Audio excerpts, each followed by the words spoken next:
Vamos a comenzar la clase de hoy repasando la última clase en la que vimos la formulación de la segunda ley de la termodinámica utilizando la entropía. Lo que vimos es que teníamos esta manera de expresar la segunda ley, que la variación diferencial de entropía es mayor o igual al diferencial de calor dividido la temperatura. Esto surgía a partir de la desigualdad de Clausius y de la definición de entropía, y en particular para un sistema aislado teníamos esta relación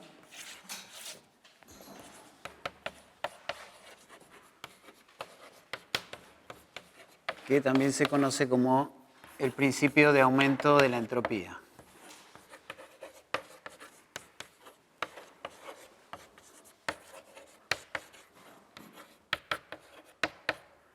Esta relación nos dice que para un sistema aislado la entropía nunca puede disminuir. En el mejor de los casos, si la evolución es a través de un proceso reversible, la entropía se mantiene constante y si no, necesariamente aumenta. Y es un principio de evolución, un criterio de evolución para saber hacia dónde van a ir los sistemas ante la eliminación de algún vínculo o algún tipo de cambio en el sistema. Lo que vimos después de esto fue una serie de ejemplos en los que calculamos cambios de entropía en distintas situaciones y quedó planteada una duda de cómo podíamos justificar que la entropía era una cantidad extensiva. Ahí dudé un poco, les voy a contar por qué dudé y cómo podemos salir de la duda. La pregunta fue cómo sabíamos concretamente que la entropía era una cantidad extensiva. Y en lo primero que pensé fue en la definición de entropía como este cociente y en considerar que el calor es una cantidad extensiva. Pero eso me hacía un poco de ruido porque el calor no es una función de estado. Si pensamos en uno de los ejemplos que estuvimos analizando, que era la expansión de un gas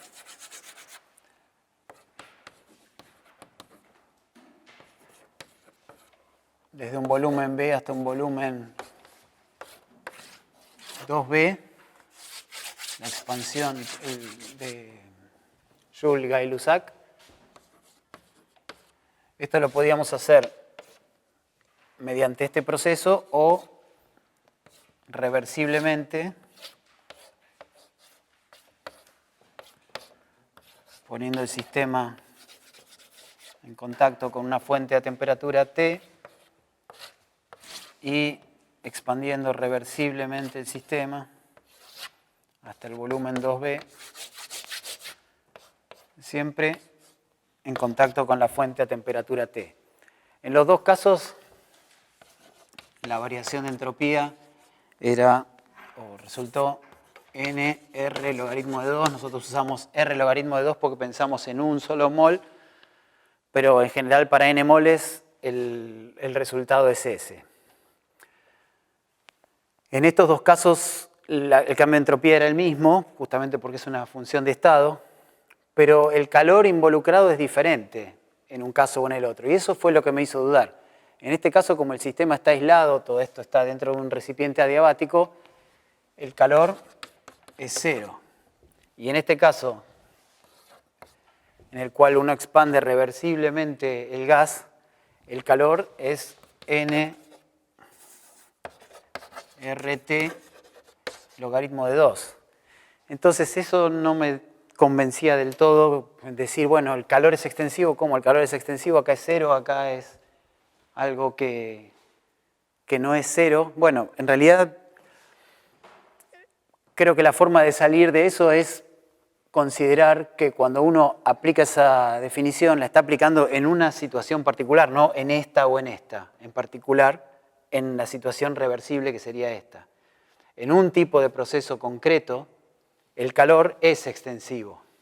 No el calor como cantidad en general, sino en un proceso en particular. En este proceso concreto, cuando estamos haciendo la expansión reversible en contacto con una fuente a temperatura T, si tuviéramos el doble de moles, la cantidad de calor que tendríamos que intercambiar con esta fuente para hacer esta expansión es proporcional al tamaño del sistema. Es una cantidad extensiva. De ahí podemos concluir que la entropía es una cantidad extensiva. Otra forma de verlo también es repasar un poco todos los ejemplos que vimos y de alguna manera en todos ellos uno termina expresando los cambios de entropía en relación con alguna función de estado que casi siempre, o mejor dicho, siempre es extensiva, o con una energía, o con una entalpía, o con una capacidad calorífica. Pero me parece que este argumento deja más o menos claro la duda y la resolución de la duda. ¿Está claro o quedó alguna inquietud relacionada con esto? Bueno, si eso está claro, lo que vamos a ver hoy es una tercera formulación de la segunda ley de la termodinámica, que es lo que se conoce como la formulación en términos del balance de entropía. De la segunda ley, o como balance de entropía.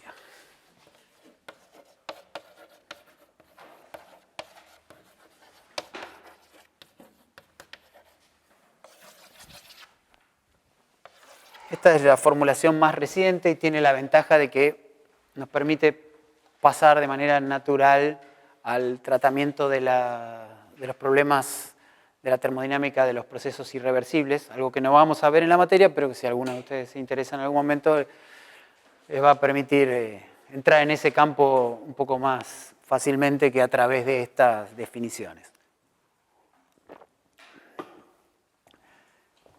La idea se origina en una idea original de Clausius. Clausius lo que propuso es reescribir esa expresión de la segunda ley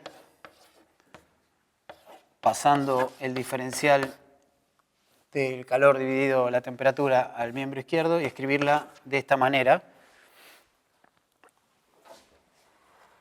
Voy a enfatizar que esta es la temperatura de la fuente, porque en la formulación esa temperatura va a ser diferente. Y lo que él propuso fue, en lugar de trabajar con esta desigualdad, decir que esta diferencia es igual a una cierta cantidad. Una cierta cantidad que llamó dQ' sobre TF. Esta cantidad la llamó transformación no compensada.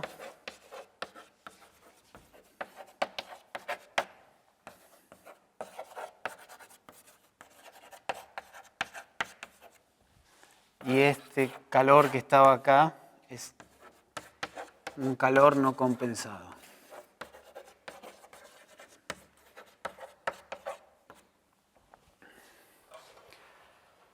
En esta formulación no queda claro bien qué es esta transformación no compensada, este calor no compensado, pero es una manera de pasar de una desigualdad a una igualdad, que es una ventaja matemática. Lo que nosotros vamos a hacer es tomar esa idea y cambiar un poco los nombres y algunos detalles de las definiciones. Lo que vamos a decir es que esta transformación no compensada lo vamos a llamar DIS y le vamos a dar el nombre de producción de entropía. Y a la cantidad de esta dQ sobre TF la vamos a modificar un poquitito, la vamos a escribir como dQ sobre T, donde T es la temperatura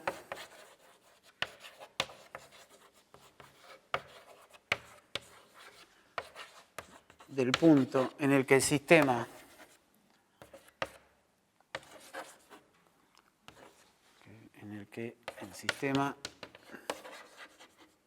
intercambia calor con el medio.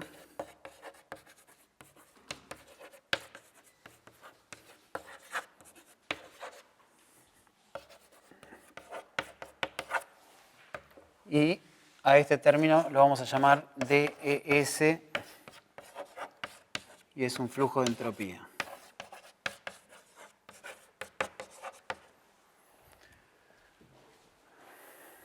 En definitiva, lo que vamos a decir es que ds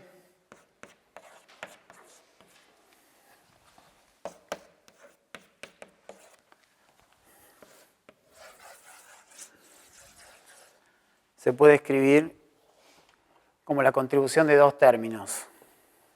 Un término, que es este de flujo de entropía, que tiene que ver con los cambios de entropía que son consecuencia del intercambio de entropía con el medio.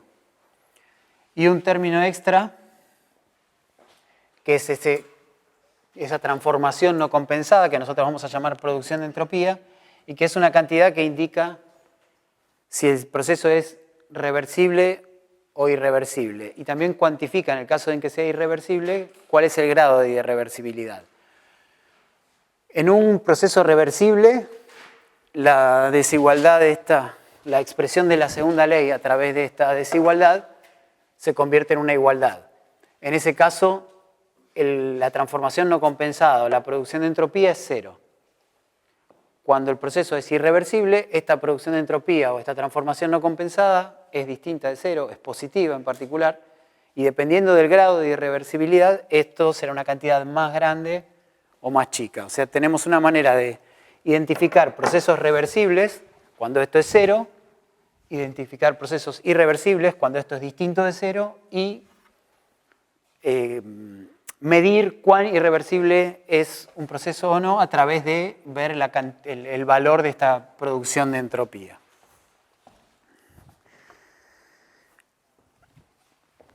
Si hacemos un dibujito muy sencillo en el cual representamos a nuestro sistema con este círculo, este es el sistema.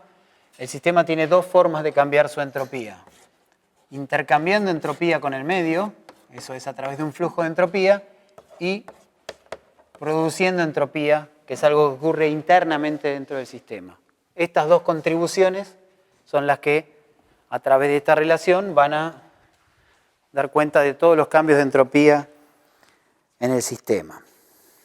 Dentro de esa formulación sigue valiendo que el cambio de entropía es de Q sobre T reversible. Tenemos una fórmula explícita para calcular el flujo de entropía, que es dQ sobre T, pero en el proceso real, esto es el intercambio de entropía con el medio, no en el proceso reversible, sino en el proceso concreto que está experimentando el sistema. Esta temperatura, repito, es la temperatura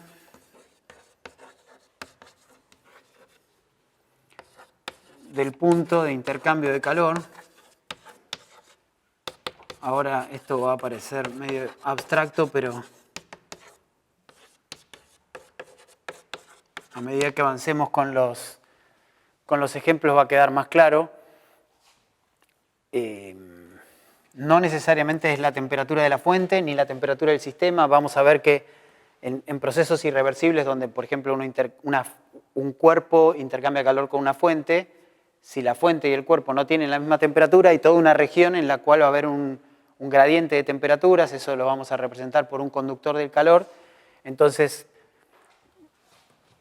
hago un dibujo para que quede más claro. Si esta es una fuente y este es el sistema, y esto está a una temperatura T de la fuente y esto es una temperatura T del sistema distinta, y hacemos que intercambien calor estas dos cosas, vamos a imaginar que hay un conductor de calor acá que permite que haya una continuidad en la temperatura. Entonces, dependiendo cómo definamos el sistema, vamos a utilizar un valor de temperatura acá u otro. Algunos de ustedes podrían decir, mi sistema va a ser este que está acá. Entonces, el punto en el cual está intercambiando entropía este sistema con todo este medio que es la fuente más el conductor, la temperatura de este punto, si suponemos que hay una temperatura del sistema bien definida, es Ts.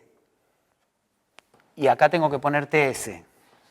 Pero otra persona puede decidir tomar como sistema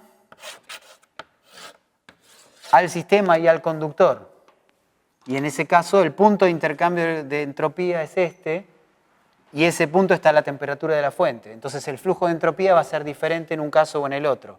Por supuesto la producción también va a ser diferente porque el cambio de entropía del sistema es el mismo, entonces va a haber variaciones respecto a eso.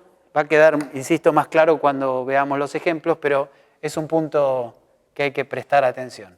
Pero esto es concretamente cuánto es la entropía que está intercambiando el sistema con el medio.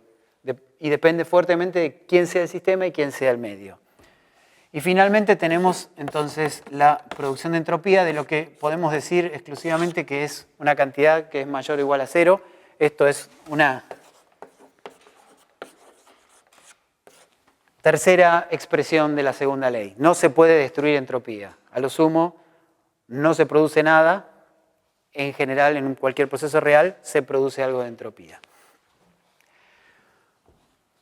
Para calcular esta cantidad hay dos mecanismos. Uno es usar esta expresión.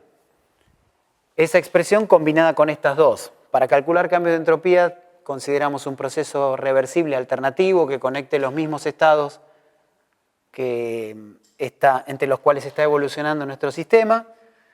Calculamos esto. Esto lo calculamos viendo el proceso real que realiza el sistema y esto lo podemos sacar por diferencia.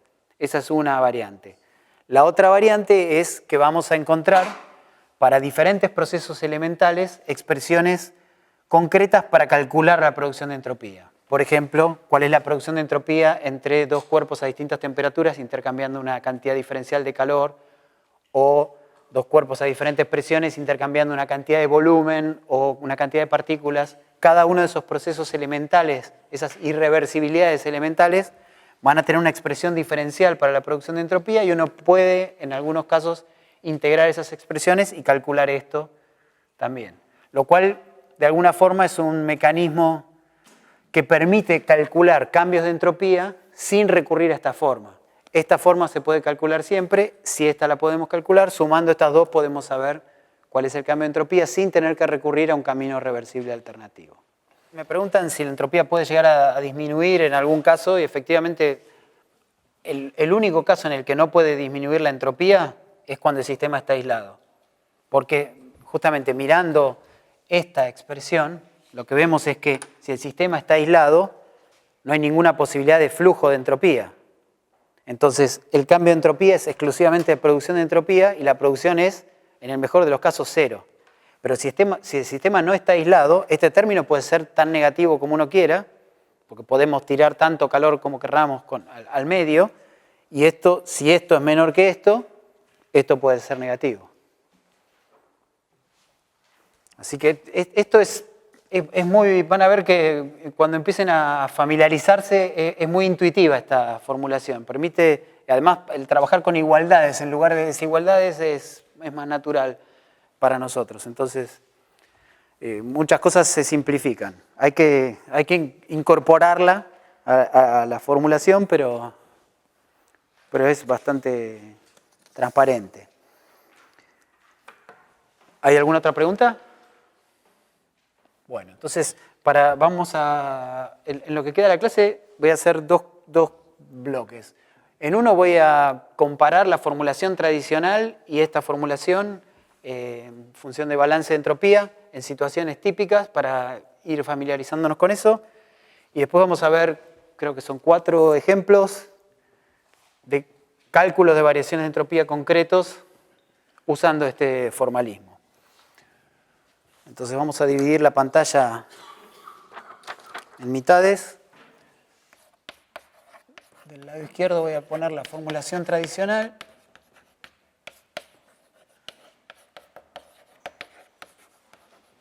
Y acá vamos a poner el balance de entropía.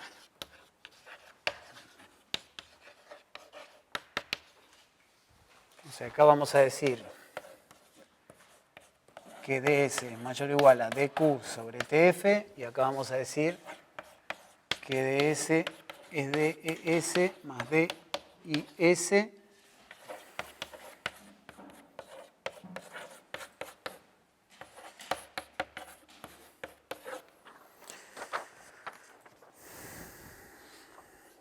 Esto es lo que vamos a usar todo el tiempo.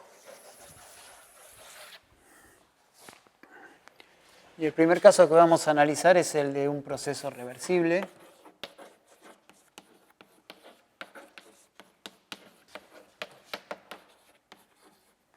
Si un proceso es reversible, en este caso lo que tenemos es que vale la igualdad.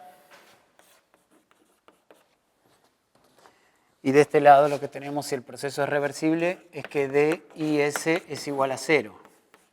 Entonces DS es igual a DES es igual a DQ sobre T, que es igual a DQ sobre T reversible. O sea, ocurre lo que esperábamos, coinciden los resultados con las dos formulaciones. Veamos qué pasa con un proceso irreversible.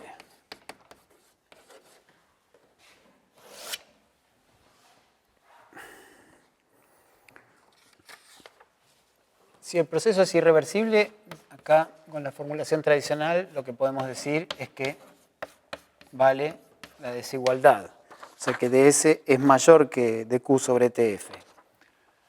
Ahora, de este lado, lo que podemos decir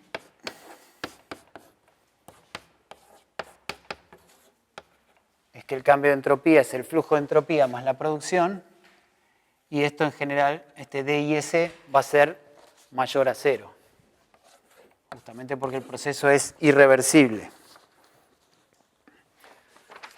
Eso nos permite ver que ds es mayor que dq sobre t. Pero ahí la desigualdad es diferente. De todas maneras podemos ver que esta desigualdad está contenida en este caso también.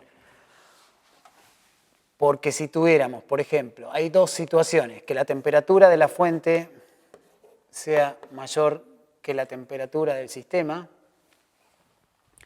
Si la temperatura de la fuente es mayor que la temperatura del sistema, entonces dQ va a ser positivo, el calor va a estar entrando al sistema. Y en ese caso podemos escribir esto como 1 sobre T es mayor que 1 sobre TF, y por lo tanto dQ sobre T es mayor que dQ sobre TF. O sea que el ds es mayor que esto y a su vez va a ser mayor que dQ sobre TF. Recuperamos esta situación. Y en el caso inverso pasa lo mismo, porque si TF es menor que T, dQ va a ser negativo y la desigualdad se da vuelta al multiplicar por un dQ negativo. Con lo cual, en los dos casos podemos decir que dQ también es mayor que TF, con lo cual recuperamos la misma expresión que tenemos con la formulación tradicional. El tercer ejemplo es un sistema aislado.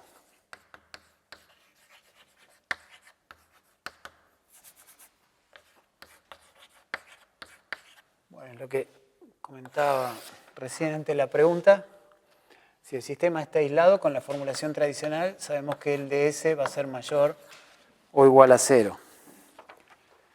Ahora, con la formulación de balance de entropía, si el sistema está aislado, esto es necesariamente igual a 0. Entonces, ds va a ser igual a dis, que justamente sabemos que es mayor o igual a 0, y ahí obtenemos la misma expresión nuevamente en los dos casos.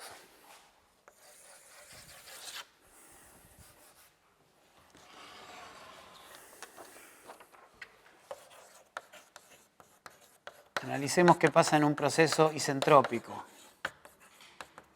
Es un proceso en el cual la entropía se mantiene constante. Del lado izquierdo tenemos que 0 va a ser mayor o igual a dQ sobre TF. O sea,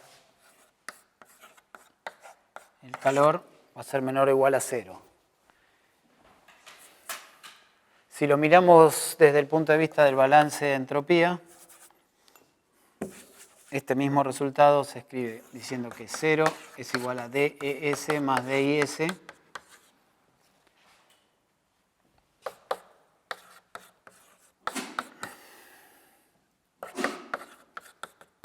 y esto es dQ sobre T más DIS. Y acá resulta más claro por qué este dQ tiene que ser negativo, es lo que decíamos recién, ¿no? Si tenemos que mantener la entropía constante y este término es siempre mayor o igual a 0, la única posibilidad de que esto sea o 0 para el caso reversible o negativo para el caso irreversible. Que estemos obligados a expulsar entropía si estamos produciendo entropía para mantener la entropía constante. Acá tenemos el mismo resultado, pero por ahí no es evidente darnos cuenta por qué pasa esto. Con esta formulación es un poco más intuitivo, creo. La última comparación de estas dos formulaciones tiene que ver con qué pasa en un proceso cíclico.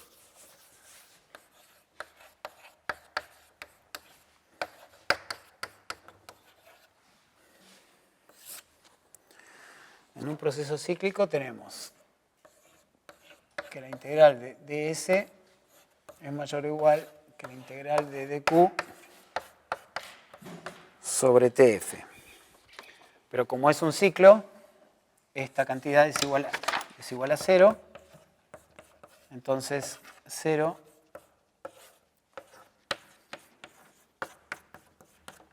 es esta integral que está acá.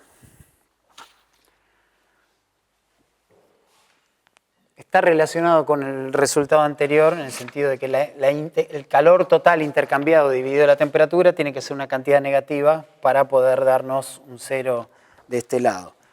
Si lo vemos de esta manera,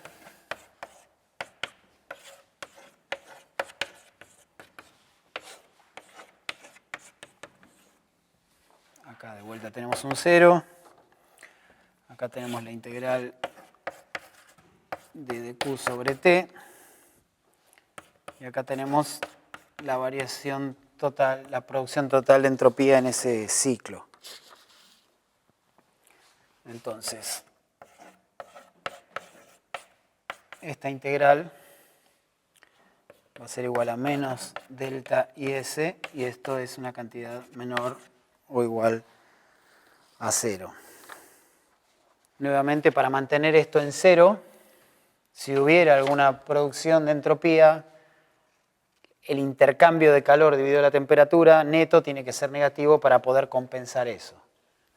Si el proceso es reversible, esta cantidad es 0 y podemos hacer, alcanza con que esa integral sea un 0. Noten que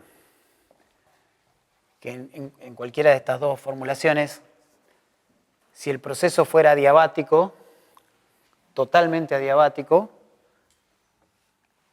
la única posibilidad que nos queda es que sea reversible. Porque si fuera completamente adiabático, esto daría 0, y para que valga la identidad, necesitamos obligar lo que sea reversible a tomar el signo igual en este mayor o igual. Así que el único proceso adiabático cíclico tiene que ser reversible. ¿Se entendió esta parte? ¿Alguna consulta? Bueno, si estamos bien por ese lado, avancemos entonces. Una idea que surge a través de esta formulación en términos de balance de entropía es formular las dos leyes de la termodinámica usando esta idea de balance. O sea, es pensar que en un sistema termodinámico la variación tanto de la energía como de la entropía se pueden descomponer en un término de intercambio con el medio, que es lo que llamamos un término de flujo, y un término de producción, que es lo que puede estar generándose en el sistema. Esta formulación es bastante compacta y es agradable a la vista, así que la voy a anotar para que la podamos ver. Formulación, entonces, de ambas leyes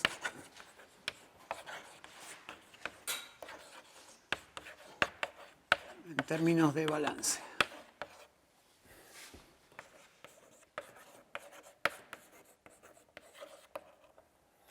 Lo que estamos proponiendo es decir,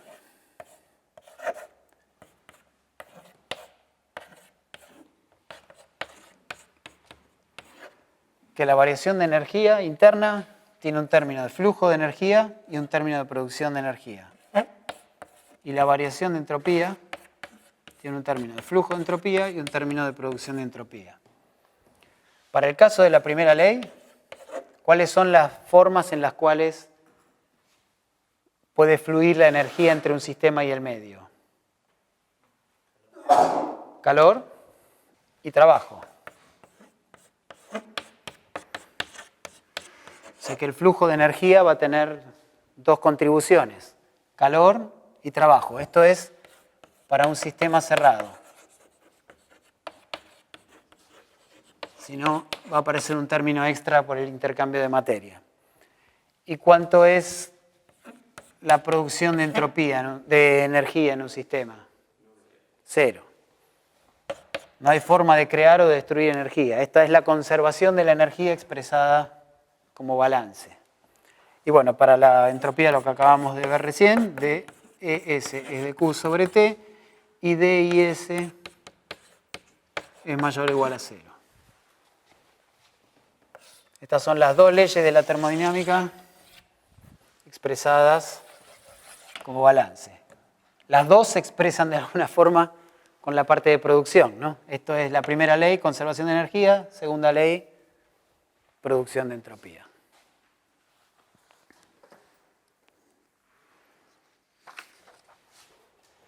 Si hacemos el mismo dibujito que hicimos antes, D y U es 0, y acá tenemos DEU, que es trabajo y calor, y lo mismo para la entropía, tenemos DIS e intercambio.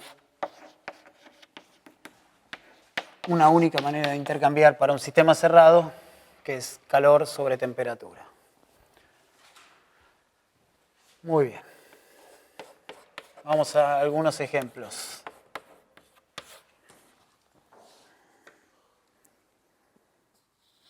El primer ejemplo es qué pasa con una máquina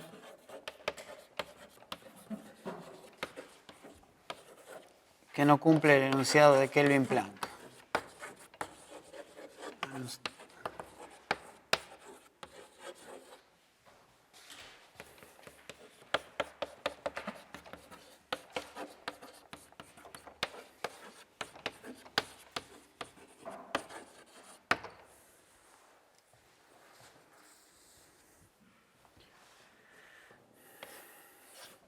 Estamos pensando que tenemos una fuente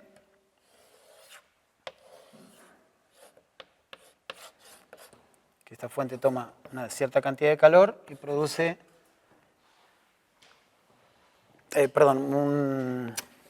una máquina que toma una cierta cantidad de calor de una única fuente y produce una cantidad de trabajo exactamente igual a la cantidad de calor que tomó. Sabemos que esto no existe, veamos cómo contradice esta formulación del balance de entropía. O combinemos los dos balances, ya que estamos entusiasmados con esta manera de ver las cosas. La variación de energía de este sistema, de la máquina en particular, es 0 porque la máquina opera cíclicamente. Y esta variación de energía tiene que ser un flujo de energía y una producción de energía. Esta producción es 0 y el flujo de energía es la energía que entra, que es Q, y la energía que sale, que es W. De acá, de la primera ley, concluimos lo que ya sabemos, lo que acabo de decir recién, que Q es menos W, o sea que la cantidad de trabajo que produciría esta máquina es igual al calor que toma. Por ahí no hay ninguna novedad. Ahora, la variación de entropía también tiene que ser cero, porque esto opera cíclicamente, y este cero se tiene que estar produciendo por un flujo sumando un flujo de entropía y una producción de entropía.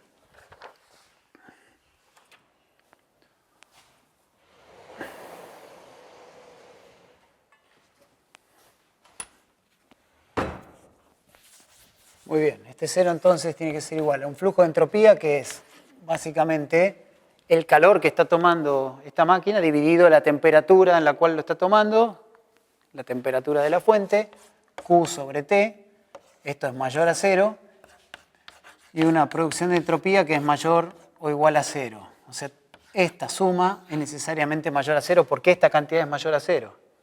0 mayor a 0, absurdo, esa máquina no puede existir.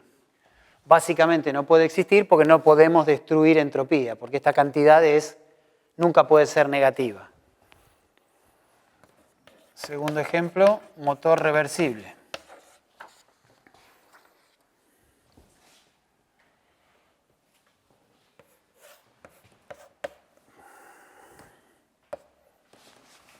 Una fuente a temperatura T1, una fuente a temperatura T2, una cantidad de calor, parte de ese calor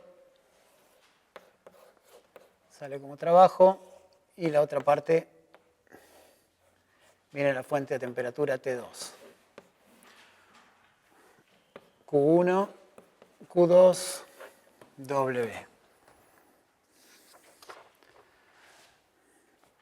De vuelta para la máquina tenemos que delta U es igual a 0 y eso es igual al flujo de energía y eso es Q1 más Q2 más W.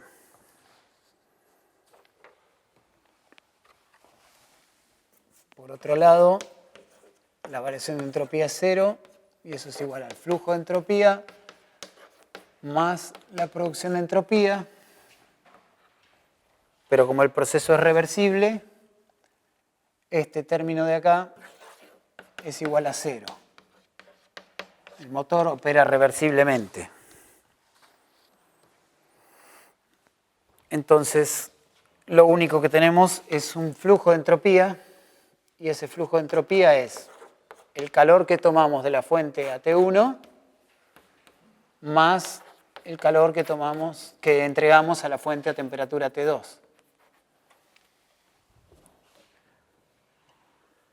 Lo que recuperamos es la igualdad de Clausius para el caso de una máquina reversible.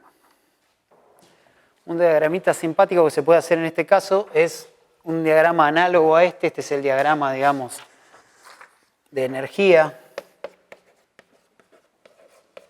Para este motor reversible podemos hacer un diagrama parecido o equivalente para el caso de la entropía.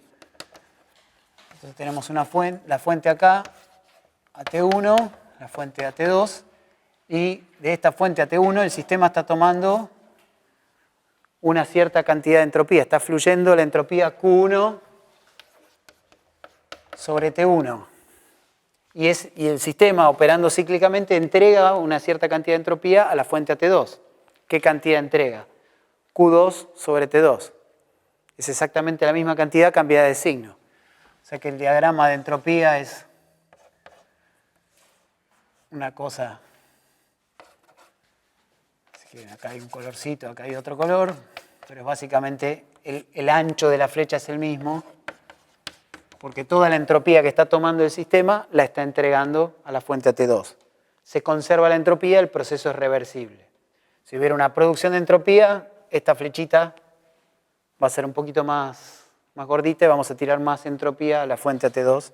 Eso es lo que pasa en el caso de un motor irreversible, que es justamente el caso que vamos a ver ahora. ¿Qué pasa con un motor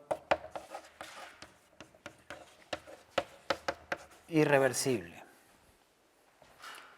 Lo que tenemos es una situación parecida a esta, un diagrama de energía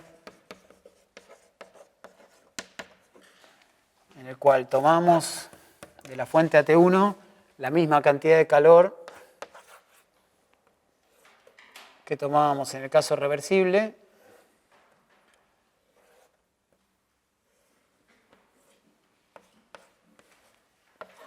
Q1, se produce un trabajo W irreversible y se entrega a T2 una cantidad Q2'. Si tomamos Q1 igual al caso del motor reversible, esta cantidad Q2' tiene que ser más grande que esta, porque el motor irreversible tiene menor eficiencia que el reversible. Entonces, este trabajo, el módulo de W irreversible, va a ser menor que el módulo del trabajo que hubiéramos obtenido si la máquina está operada reversiblemente. Por lo tanto, entonces Q2' es mayor que Q2. Insisto, estoy haciendo referencia a ese ejemplo, ¿no? Vamos a combinar los dos para encontrar una expresión para la eficiencia irreversible relacionada con la eficiencia del motor reversible. Entonces, nuevamente tenemos delta U igual a 0 igual a Q2', perdón, Q1 más Q2' más W irreversible. Y tenemos que delta S también es igual a 0 y esto va a ser igual al delta ES más delta IS, que es distinto de 0 ahora porque esto es irreversible y esto es Q1 sobre T1 más Q2' sobre T2, esta es la parte del flujo de entropía, más delta IS. Si consideramos también delta U igual a Q1 más Q2 más W reversible y delta S igual a 0 igual a Q1 sobre T1 más Q2 sobre T2, esto es el caso reversible. Si consideramos estas ecuaciones auxiliares para relacionar, insisto, el trabajo irreversible con este trabajo reversible, se puede operar con este sistema de 4 ecuaciones, 1, 2, 3 y 4, para eliminar Q1, Q2 y Q2', y haciendo un poquitito de álgebra, se llega a una fórmula bastante compacta. Les dejo a ustedes para que verifiquen que las cuentas están bien. Pero la fórmula es bastante bonita.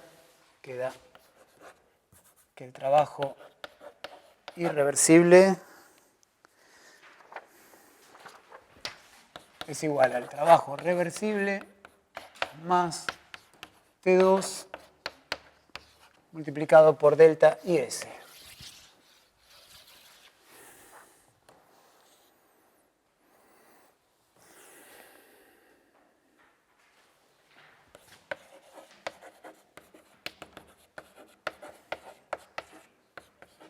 Combinando las fórmulas anteriores.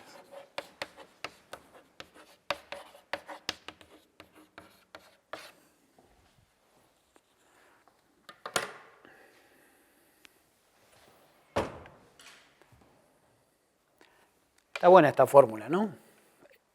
En el caso del motor, el trabajo es una cantidad negativa. Entonces, la producción de entropía es siempre positiva, la temperatura es positiva. Si a la cantidad negativa a esta le sumamos una cantidad positiva, lo que hacemos es, en módulo, bajar la cantidad de trabajo que produce el motor irreversible.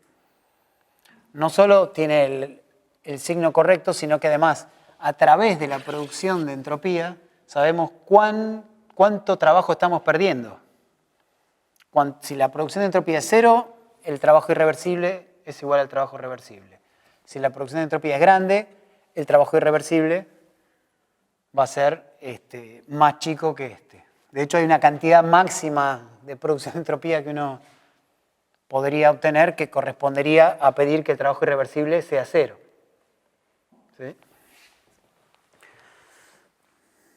Acá entonces se ve la potencia de esta idea, ¿no? Cuantifica concretamente la la irreversibilidad y eso tiene un impacto en cuál es el trabajo que uno puede obtener con esta máquina. A partir de esta identidad uno puede definir también el trabajo perdido. El módulo es el módulo del trabajo reversible. Es la diferencia entre estas cosas, menos el módulo del trabajo irreversible, y eso es T2 por delta IS. Es otra forma de expresar lo mismo. Y también podemos calcular el cociente de la eficiencia irreversible sobre la eficiencia reversible, que como estábamos considerando los dos motores tomando el mismo calor, es simplemente el cociente de los módulos de los trabajos.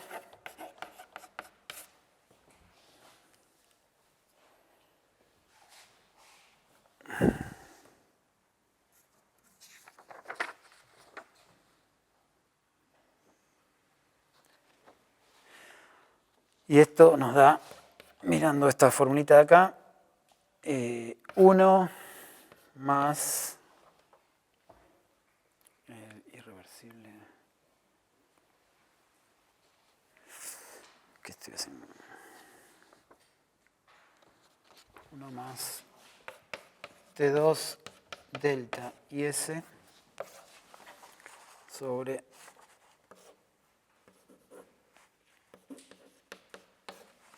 el módulo este.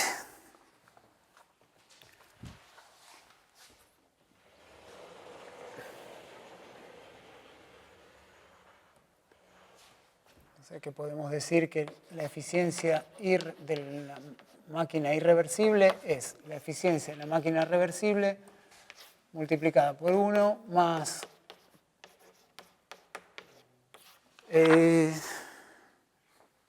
menos. Ahí tengo algún problema de signo. Sí, menos. Sí, claramente. Muchas gracias, es menos. A ver. Sí, tengo acá un problema en lo que anoté acá, pero lo podemos hacer directamente. Esto pasa allá, esto pasa restando, y cuando dividimos, sí, queda un menos acá. Queda un menos acá. Ahí está. Perfecto. Entonces, en el caso reversible, la producción de entropía es 0, este término desaparece y la eficiencia del motor irreversible, que ahora es reversible, coincide con el reversible. Si tenemos una cierta irreversibilidad, esto es el trabajo que perdemos, y el cociente entre ese trabajo que perdemos y el trabajo reversible es restado de 1 cuanto menos eficiente es el motor este irreversible.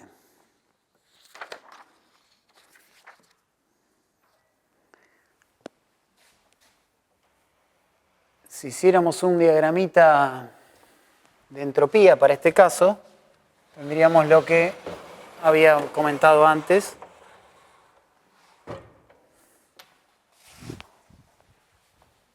Acá al lado. El diagramita de entropía.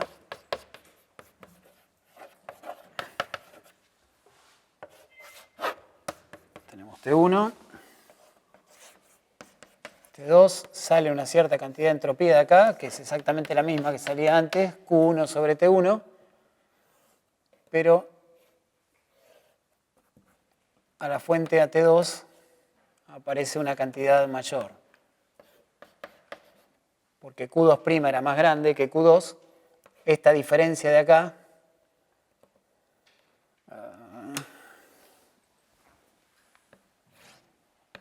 es justamente la producción de entropía en el proceso irreversible. La entropía no se conserva, se produjo cierta entropía, hay más entropía que fluye hacia la fuente AT2. Me preguntan, ¿esta producción de entropía a qué se debe? ¿Al calor extra hacia Q2?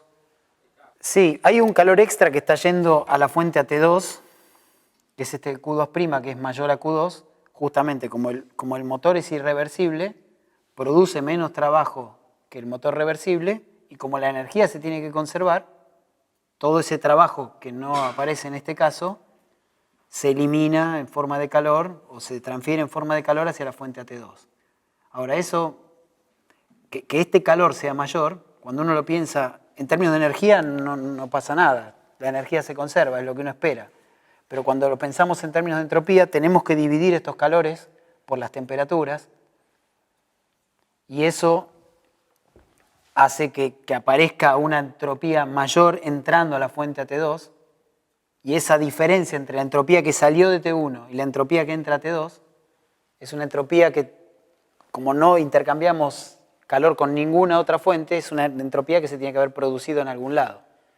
Y esa producción de entropía la asociamos a una irreversibilidad, que es la irreversibilidad que caracteriza esta máquina, que puede tener montones de causas diferentes, ¿no? Puede ser que haya fricción en esta máquina, entonces como consecuencia de esa fricción hay un calor extra que tenemos que disipar a la fuente AT2, y esa es la diferencia entre el Q2' y Q2, o puede ser que tenga que ver con que la máquina está operando a una temperatura diferente a las temperaturas de las fuentes, y al intercambiar calor con una diferencia finita de temperaturas haya una irreversibilidad o algún otro tipo de fenómeno irreversible dando vueltas por acá.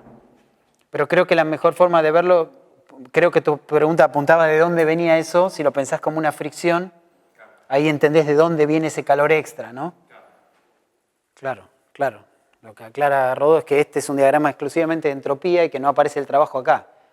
El intercambio de energía en forma de trabajo no tiene nada que ver con la entropía. La entropía está relacionada con los intercambios de calor y las temperaturas a las cuales hacemos esos intercambios. Entonces en este diagrama aparecen cosas raras como escalones, justamente ese escalón que no aparece acá por la producción de entropía y porque el trabajo no aporta ni resta al balance de entropía. Es el último ejemplo, es un poquito diferente a estos otros. Es analizar desde el punto de vista del balance de entropía qué es lo que pasa en el caso del intercambio de calor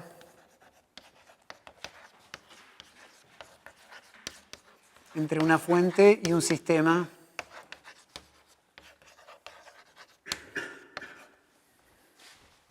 a través de un conductor de temperatura, de calor.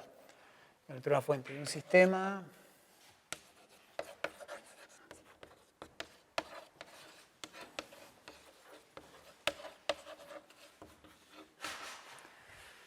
estoy pensando en la siguiente situación. Tenemos una fuente de temperatura que la vamos a llamar phi-T.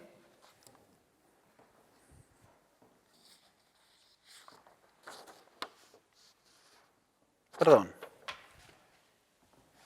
Me equivoqué completamente. Esto es la clase del jueves.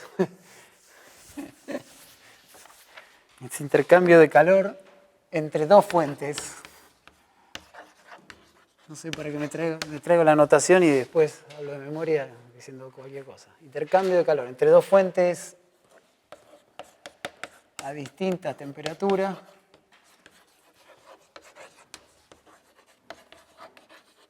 a través de un conductor.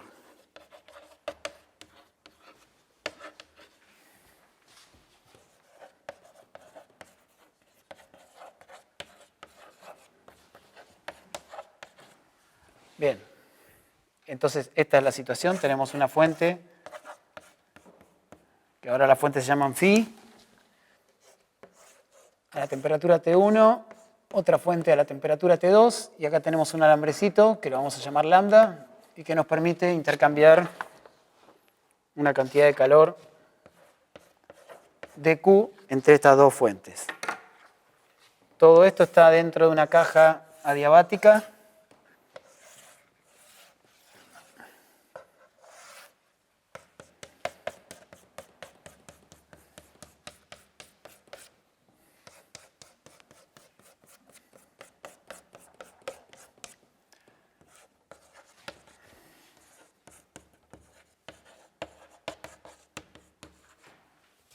y vamos a llamar sigma al sistema completo.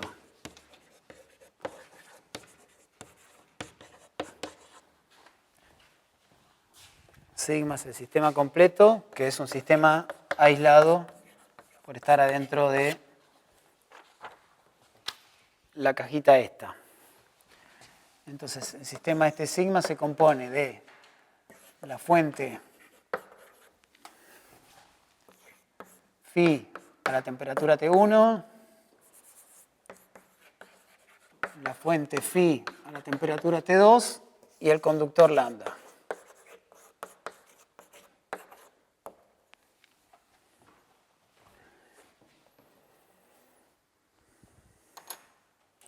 Y T1, vamos a decir que T1 es mayor que T2.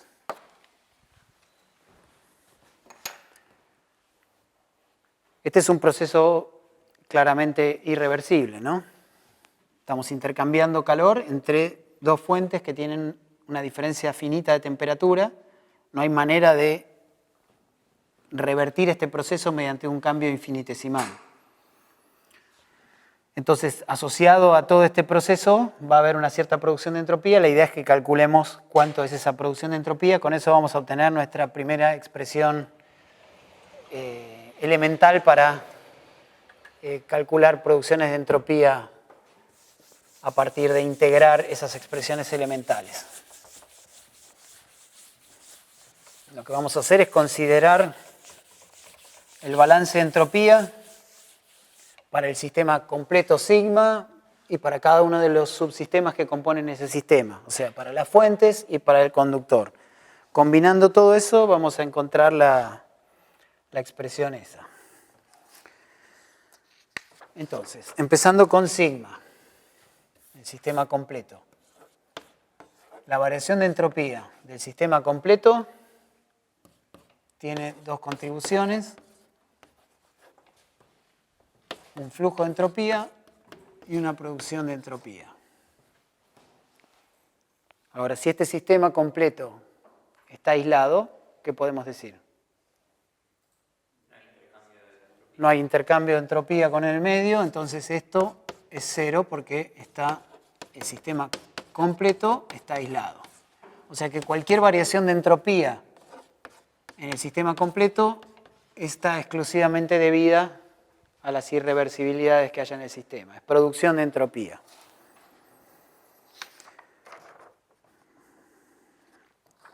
Por otro lado, como el sistema completo dijimos que se compone de estos tres subsistemas y la entropía es una cantidad extensiva, podemos decir que el cambio de entropía en todo el sistema es el cambio de entropía de la fuente a T1 más el cambio de entropía de la fuente a T2 más el cambio de entropía en el conductor.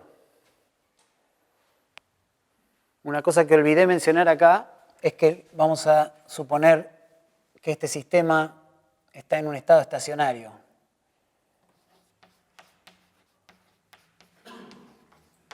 En particular, el conductor.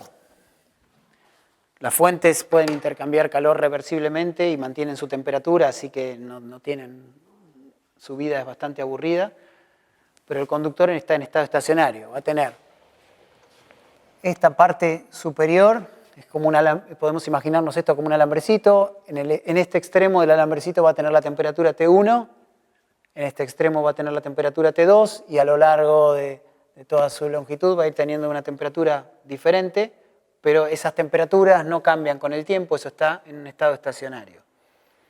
La próxima clase vamos a calcular explícitamente qué pasa con un conductor, dividiéndolo en pequeñas secciones que tengan cada una una temperatura definida, etc.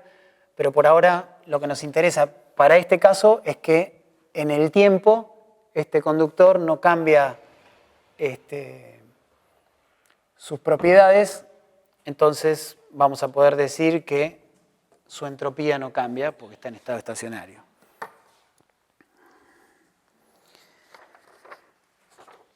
La cosa entonces ahora es ir trabajando con cada uno de estos términos para encontrar expresiones explícitas para ellos. Empecemos con las fuentes.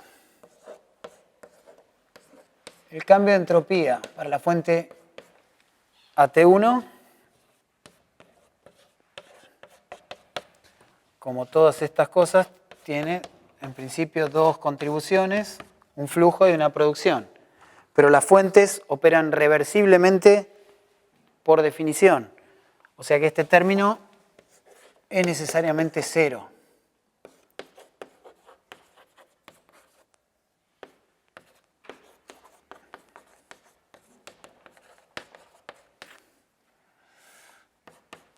Por lo que toda variación de entropía en la fuente va a ser flujo de entropía. Y el flujo de entropía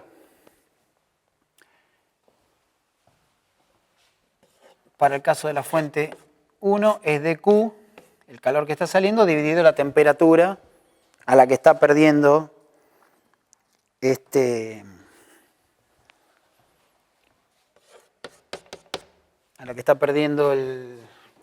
el calor la fuente AT1. Pongo explícitamente Φt1 para tener en cuenta que este calor lo vamos a tomar con el signo con el que lo ve la fuente AT1. O sea, si es un calor que pierde, va a ser este dQ Φt1 es una cantidad negativa. Para la fuente a temperatura T2 tenemos exactamente un razonamiento análogo.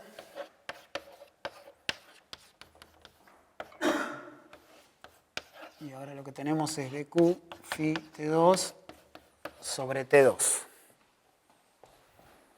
Y para el conductor, que es el último que nos falta para poder completar esta cuenta, como anticipé, la variación de entropía es cero, porque esto está en un estado estacionario.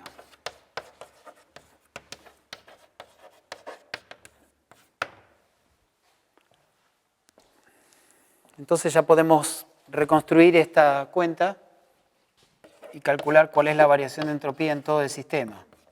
Va a ser dQ Φt1 sobre T1 más dQ Φt2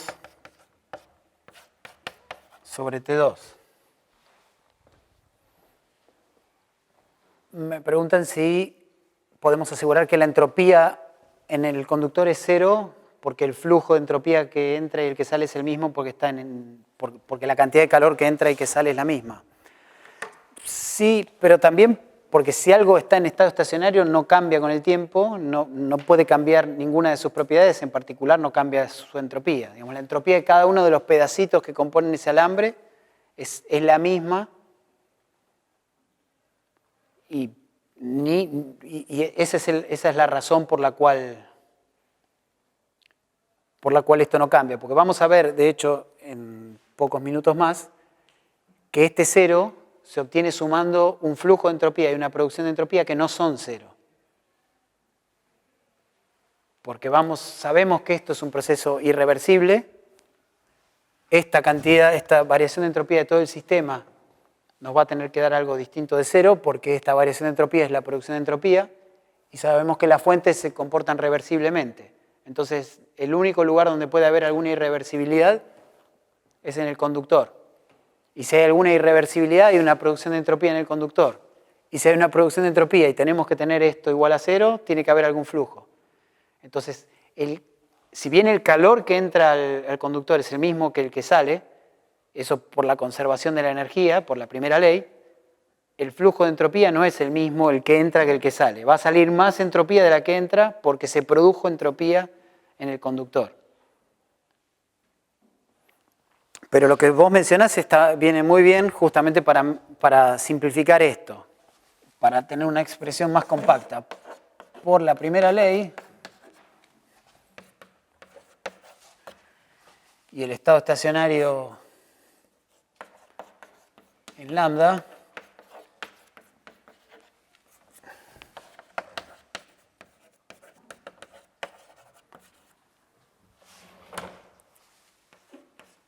dQ Φt1, que es la energía que entra al conductor, más dQ Φt2, que es la energía que sale, todo esto es igual a la variación de energía en lambda, y todo esto tiene que ser igual a cero porque está en estado estacionario. O sea que el calor que sale es menos el calor que entra.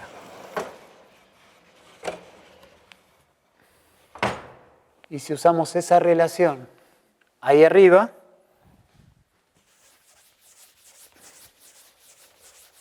llegamos a la expresión buscada. Obtenemos que la variación de entropía en todo el sistema, que es la producción de entropía, es dQ phi T2 por 1 sobre T2 menos 1 sobre T1.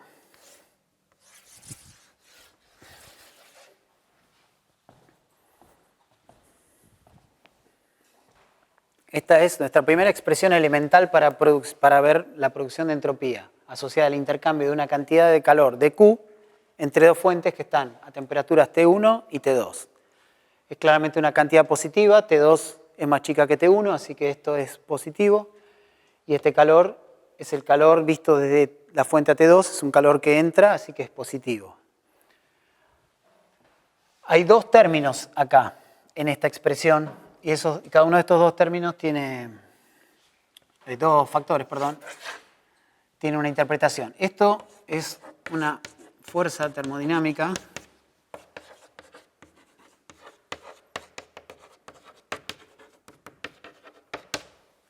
y esto que está acá es un flujo termodinámico.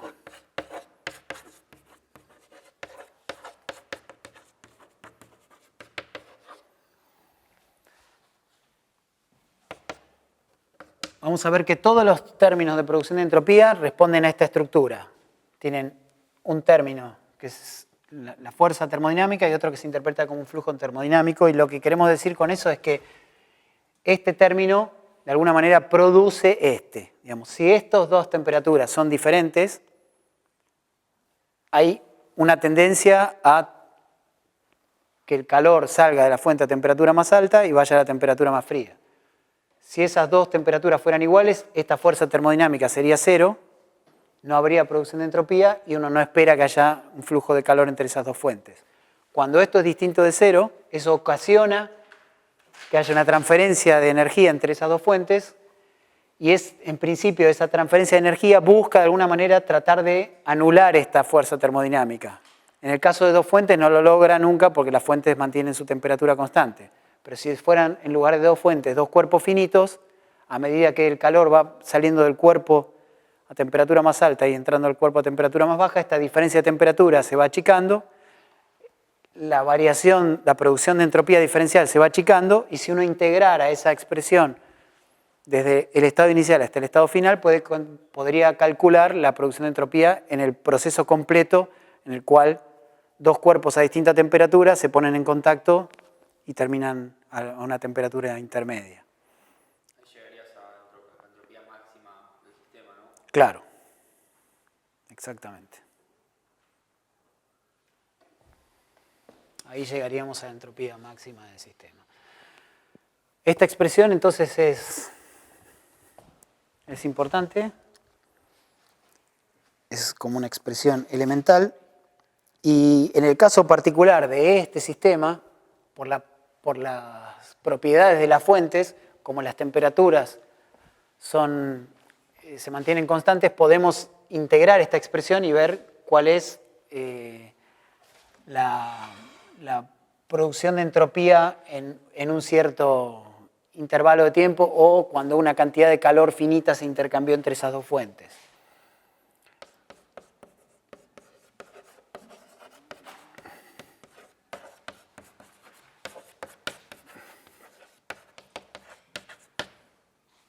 Entonces, integrando esta expresión,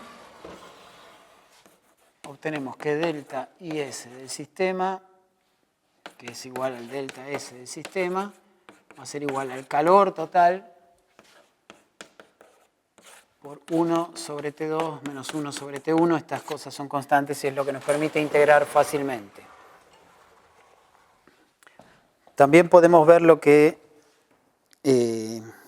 decía recién, de qué es lo que pasa en el conductor.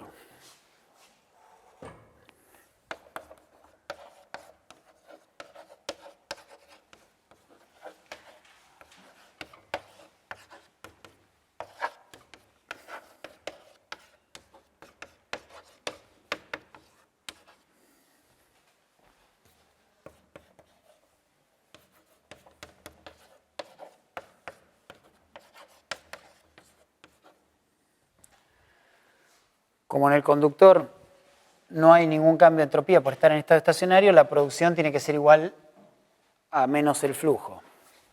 Y para sacar el flujo lo que podemos decir es que para el sistema completo no hay flujo, o sea que el flujo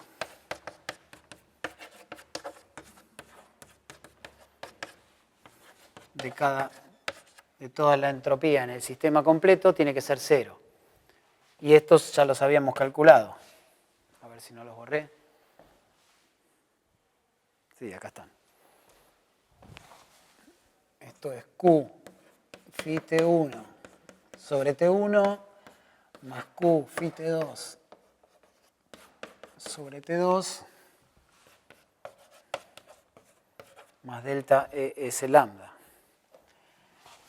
Y por la conservación de la energía, esto es lo mismo que Q phi T2, 1 sobre T2 menos 1 sobre T1 más delta ES lambda.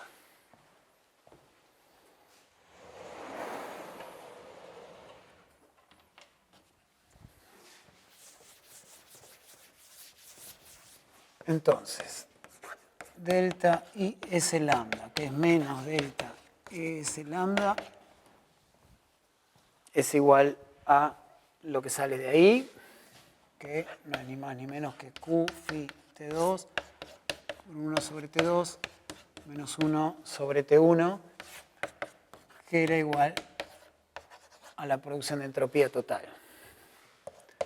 Entonces, la producción de entropía ocurre en el conductor.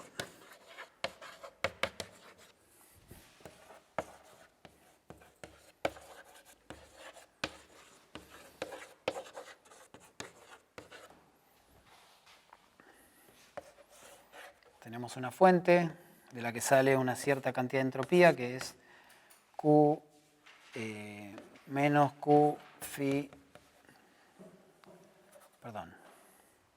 menos Q phi T2 sobre T1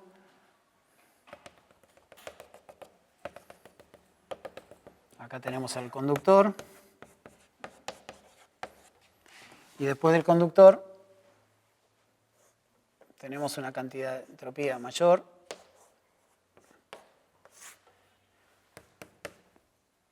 que se va a la fuente a T2. Esto es Q phi T2 sobre T2. La diferencia ocurrió acá adentro.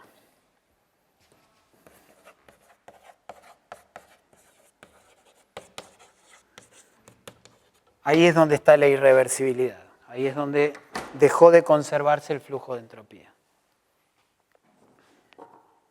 Acá no hay ningún trabajo, no hay nada. ¿Se entendió el tratamiento? No hicimos ni más ni menos que aplicar siempre la misma formulita de que la variación de entropía es el flujo de entropía más la producción de entropía al sistema completo y a cada una de las partes que los componen. Y jugando con eso llegamos a deducir todo. Esa es un poco la idea que van a usar en los ejercicios de la guía nueva que les vamos a repartir ahora y que nos va a permitir entender un poquito más de dónde vienen las irreversibilidades y cuantificarlas. Bueno, perfecto. Entonces, si no hay preguntas, ya estamos con la parte de pizarrón de hoy.